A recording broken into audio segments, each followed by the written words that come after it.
Hola, ¿cómo están? Mi nombre es Ezequiel Soler y en este video te voy a mostrar las principales diferencias entre los distintos sistemas operativos.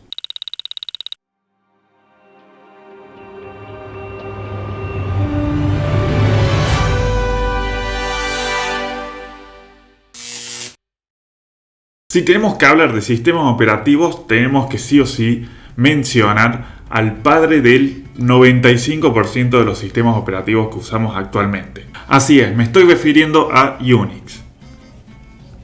En los años 70 existían ya una variedad de sistemas operativos para lo que eran las computadoras en esas épocas, pero Unix fue el que se popularizó muy fuertemente, sobre todo porque era compatible con muchísimos tipos de computadora. En ese tiempo había muchísimas más arquitecturas. Unix fue desarrollado en los laboratorios Bell de AT&T y el desarrollo de este sistema operativo fue liderado por Ken Thompson y Dennis Ritchie. Dennis Ritchie fue el creador del famoso lenguaje C, el lenguaje en el que están escritos prácticamente el 100% de los sistemas operativos que usamos. Y realmente Unix heredan la mayoría de los sistemas operativos. Si miras esta imagen que está en Wikipedia, vas a ver que son muchísimas las familias de sistemas operativos que surgieron de Unix. Pero lo vamos a simplificar un poco. Uno de los principales derivados de Unix es BSD, que viene de Berkeley Software Distribution y nació en la Universidad de Berkeley.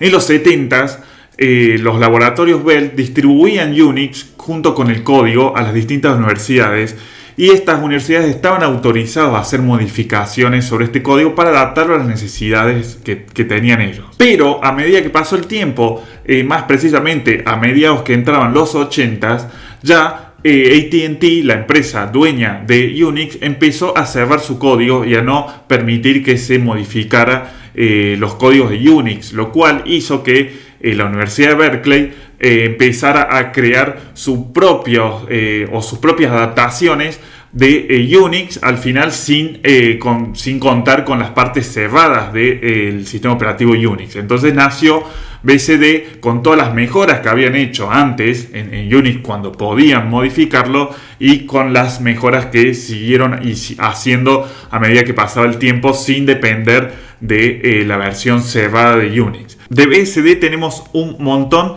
de derivados que surgieron a medida que fue pasando el tiempo, pero tal vez los más famosos uno de los más famosos es FreeBSD, que actualmente se distribuye, que debe andar por la versión 13 si no me equivoco, y también OpenBSD, pero como les digo hay muchos más, como por ejemplo NetBSD y otros, pero tal vez una de las más populares de las ramas de BSD es FreeBSD. Pero de BSD también tenemos otro sistema operativo muy interesante que se llama NeXTSTEP.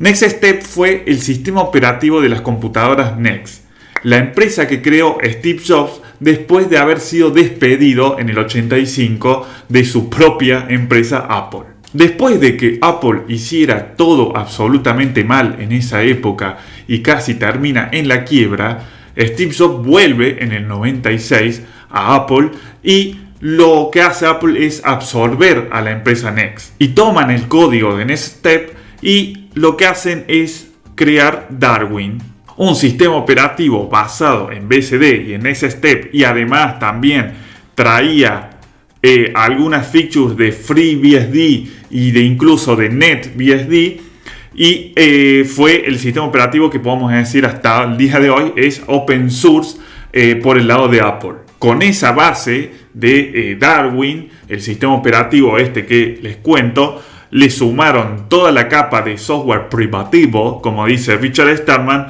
y crearon lo que en esa época se conoció como Mac OS X, ahora directamente llamado Mac OS. Por el otro lado tenemos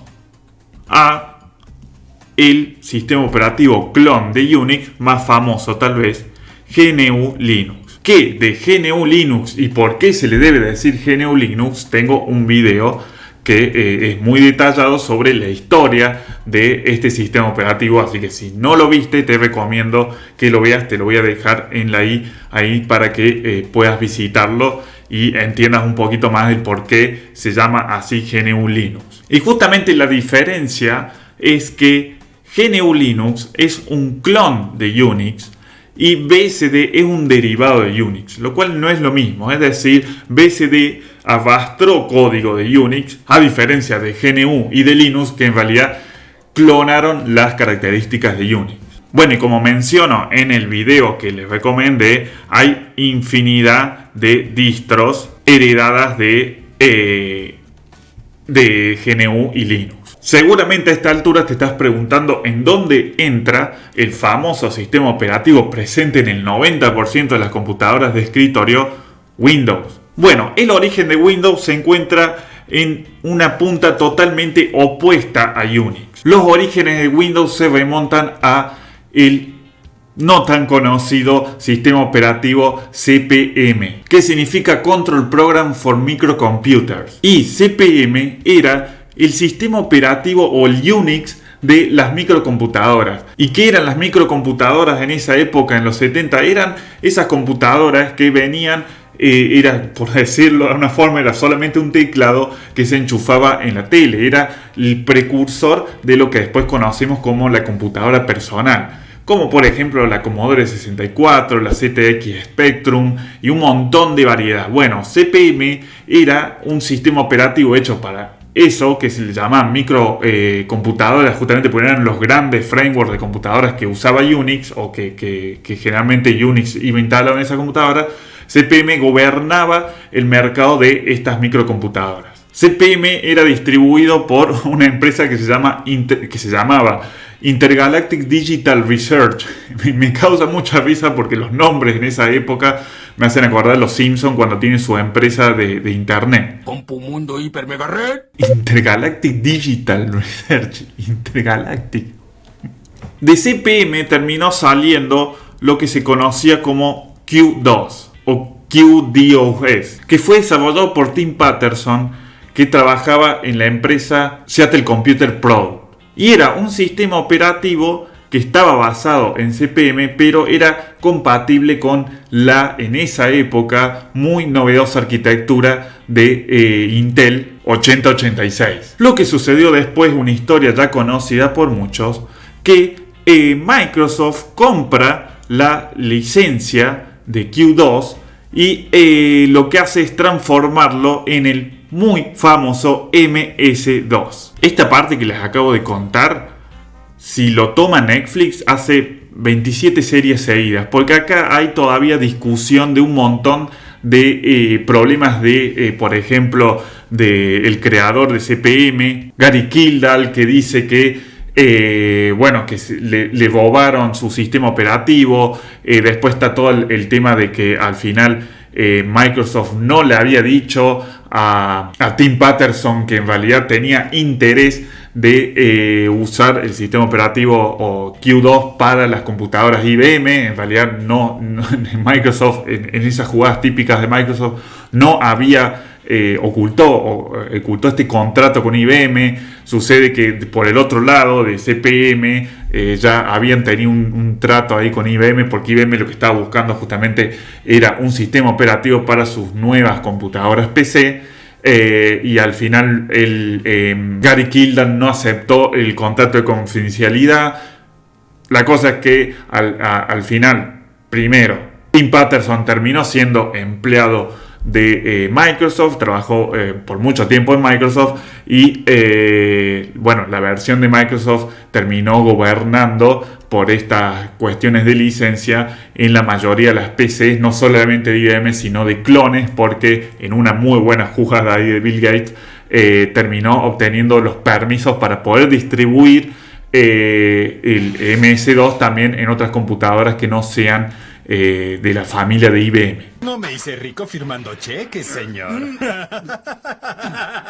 Derivado, y lo vamos a decir como un derivado, pero en realidad no lo es, de MS2 tenemos toda la familia de Windows 9X y también podríamos incluir a Windows Millennium. Digo que en realidad Windows 9X me refiero también a Windows 3, a Windows 1, 3.1, tal vez el más famoso o el primero más famoso. En realidad no son sistemas operativos, sino que eran un aplicativo que iba por encima de MS2 que le daba un entorno gráfico. Así fue hasta Windows Millennium. Pero en paralelo a MS2 se venía desarrollando algo que tal vez también escucharon, que era Windows NT. Windows NT, la NT es de New Technology, era directamente una reestructuración del sistema operativo, un sistema operativo ya naturalmente gráfico, que ya eso lo vamos a detallar un poquito más adelante, y que terminó siendo el kernel, la parte principal de todos los Windows que vinieron después, arrancando a partir de Windows, el famoso Windows XP. Es decir, ahora la última versión de Windows, Windows 11 por ejemplo, viene de la rama que tiene que ver con Windows NT. Y ya obviamente esta rama de MS2 y de los Windows 9X ya no va más. Windows NT se acercó un poquito más a Unix en su forma, ¿no? Pero siguen siendo familias totalmente diferentes. Y justamente la familia Unix, y por eso si has usado Mac OS o alguna distribución de GNU Linux, vas a ver, o de FreeBSD, vas a ver que hay muchísima similitud entre estos sistemas operativos. ¿Por qué? Porque todos vienen heredados de Unix. En cambio, en la otra esquina podríamos decir, Windows no. Windows viene de otra familia, pero sí ha avanzado mucho los Windows que estamos usando ahora para poder acercarse a algunas características que tiene heredadas los otros sistemas operativos de Unix. Un ejemplo podría ser, por ejemplo, PowerShell, que es una shell muy similar a la famosa shell que viene de toda la vida en Unix, que la podemos tener presente de forma nativa en Mac OS o en cualquier distribución de GNU Linux.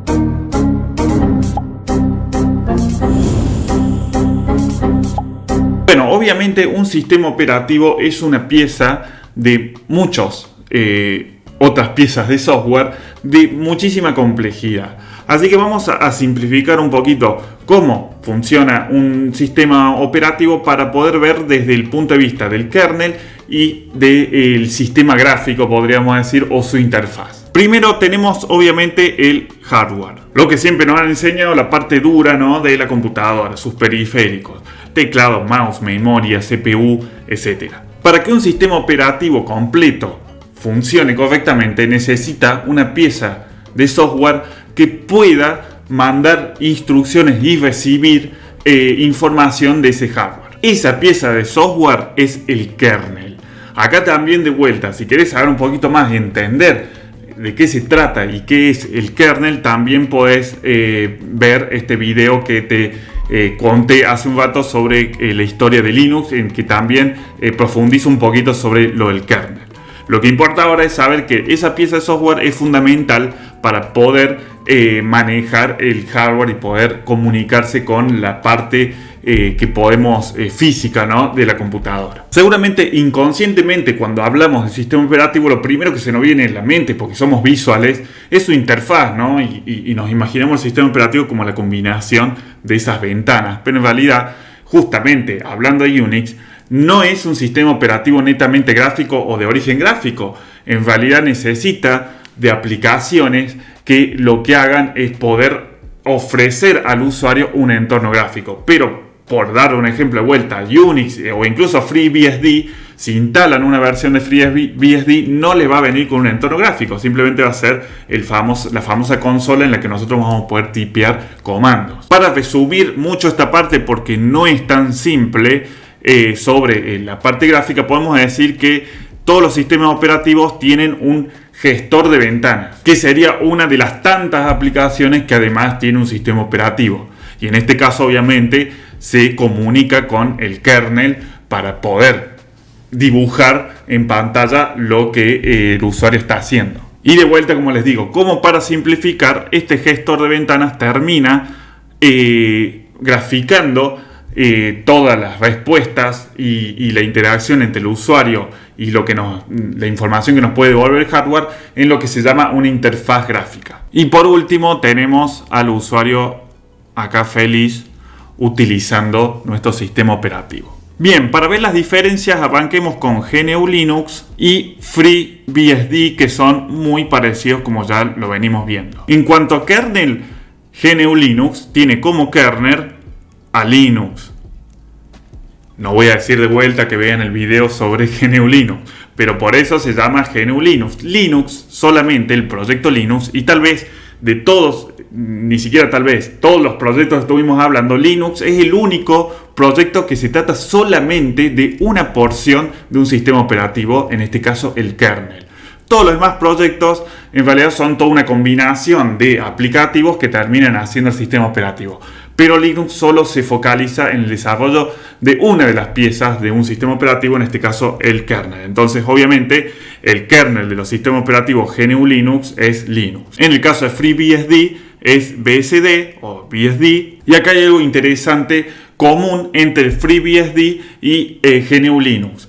El gestor de ventanas que usan, es decir, para poder gestionar toda la parte gráfica, usan un protocolo que es muy conocido, que va por la versión 11, que se llama X11. Generalmente se le dice X a este protocolo, pero se llama X Windows System y es 11 porque va por la versión 11. Y es la forma, o su origen fue para justamente darle una capacidad gráfica a los sistemas operativos heredados de Unix, o incluso a los Unix mismos, ¿no? A las versiones de Unix. Pero Linux también tiene otro gestor de ventanas más moderno, o en realidad más joven, por decirlo, que se llama Wayland también. Esto tiene que ir en naranja y me va a agarrar el toque, así que vamos a hacerlo de vuelta. Al compartir tanto GNU Linux como FreeBSD el mismo protocolo de gestor de ventanas, existen un montón de interfaces gráficas que se pueden aplicar, y es muy común en las distribuciones de GNU Linux encontrarse con muchísima variedad de interfaces gráficas. Por ejemplo, comunes a FreeBSD y a GNU Linux tenemos a Gnome o Gnomo, si le quieren decir, que es oficialmente parte del proyecto GNU. Después tenemos KDE, XFCE, Mate, hay muchísimas más. O por ejemplo, no todas son compatibles por ejemplo, con FreeBSD. Tenemos del lado de Unix, creo que un desarrollo de Ubuntu, la interfaz gráfica Unity, que en este caso no sería compatible con FreeBSD. Pero es muy común instalar una versión de FreeBSD, por ejemplo, o de cualquier otro derivado de BSD, como puede ser Net o OpenBSD, y instalar una interfaz gráfica compatible con X11, que generalmente se las ve más asociado a distribuciones de GNU Linux. Y yendo de arriba para abajo, en el caso de Mac OS, la interfaz gráfica, desarrollada obviamente por Apple y de forma privativa, es decir, el código cerrado, se llama Aqua. Y el gestor de ventanas no es X11, a pesar de Mac OS venir de una versión BSD, sino que también es un software propietario de Apple que se llama Quartz. Pero con algunas modificaciones, y se ha visto esto, se puede, como hay compatibilidad, se puede aplicar el protocolo de X11 en un sistema de Mac OS, en una versión de Mac OS, y poder incluso instalar interfaces gráficas como la de Gnome o KDE, por ejemplo, cualquiera de las que sean compatibles. Y el kernel de Mac OS se llama XNU. Que XNU es un acrónimo recursivo, algo muy común en muchos software, sobre todo al lado de los proyectos GNU, que significa XNU no es Unix. Y por último tenemos a Windows, que como dijimos tiene como kernel a Windows NT. No tiene un gestor de ventanas, porque la diferencia de Windows con los sistemas operativos de este tipo, heredados o hijos de Unix, es que Windows es un sistema, a partir de Windows NT, es un sistema gráfico de nacimiento, por decirlo. Es un sistema puro gráfico, entonces en realidad su gestor de ventanas está embebido. Y su interfaz gráfica, al menos hasta el día de hoy, en lo que es Windows 10, se llama Fluent Design, también conocido como Metro 2. Y la verdad, a esta altura, que recientemente salió Windows 11, no sé si van a usar otro tipo de interfaz gráfica y cómo se va a llamar. Ahora, y como para terminar, ¿Qué pasa con los sistemas operativos que tenemos en nuestros celulares? Si nos volvemos al gráfico en el que hablamos de BSD o de los herederos de Unix, si bien en sistemas operativos de computadoras hogareñas podemos decir que la variedad tampoco es tanta, en los sistemas operativos de móviles la verdad que la variedad casi no existe. Solamente hay dos sistemas operativos que gobiernan las plataformas móviles. Por un lado tenemos a Android, que se lleva la cuota mayor obviamente de mercado, y por el otro tenemos a iOS, que está presente en los dispositivos de Apple. iOS obviamente es un heredero de Darwin, del núcleo de Darwin, y comparte muchísimas similitudes obviamente con macOS, pero obviamente tienen otras cosas diferentes por tratarse de una plataforma móvil. Y el caso de Android es muy interesante porque Android usa solamente el kernel de Linux, es decir, el proyecto Android que comenzó siendo un proyecto independiente, una empresa que luego después terminó de comprar Google allá por el 2006 por ahí, lo que hizo fue tomar solamente el kernel de Linux, es decir, no toma el resto de aplicaciones GNU, y a partir de ahí crean el sistema operativo Android, que son un montón de otras aplicaciones, algunas open source desarrolladas por Google y otras no, que se suben a Android. Y existe también, como les digo, el proyecto open source de Android, una base open source de Android que cualquiera puede tomar y de ahí hacer su versión del sistema operativo. Por eso, en realidad, a Android no se lo toma como una distribución de GNU Linux, sino que es un sistema operativo que hereda, o que toma, mejor dicho, solamente el kernel como kernel Linux, y lo demás fue hecho por, en algunos casos, Google o tomados de otros lados. Por lo cual, del lado de computadoras hogareñas o de escritorios, tenemos un gran dominio, como viene pasando hace muchísimos años por parte de Microsoft con Windows, pero al final en nuestros dispositivos móviles que tenemos en nuestros bolsillos terminamos teniendo un Linux, ¿no? Una versión de Linux que gobierna ampliamente el espectro de sistemas operativos en dispositivos móviles. Muy bien, entonces hasta acá el video sobre la diferencia, las principales diferencias entre los sistemas operativos. Espero que te haya gustado. Si es así, te invito a que le des un like para que este video sea más recomendado por la plataforma de YouTube, y también que te dejes un comentario para que de la misma forma YouTube lo recomiende. Puedes dejar un comentario sobre qué sistema operativo usas, por ejemplo, o si sabías algunos secretos, o si alguna vez escuchaste sobre el FreeBSD, que es un sistema operativo que no es tan conocido, pero que está ahí y se sigue desarrollando. Si te gustaría ver más de este tipo de videos que tengan que ver con sistema operativo, informática en general, te puedes suscribir si no estás suscrito, y darle a la campanita para que YouTube te avise cuando suba un nuevo video. Nos veremos en el próximo video. Hasta la próxima.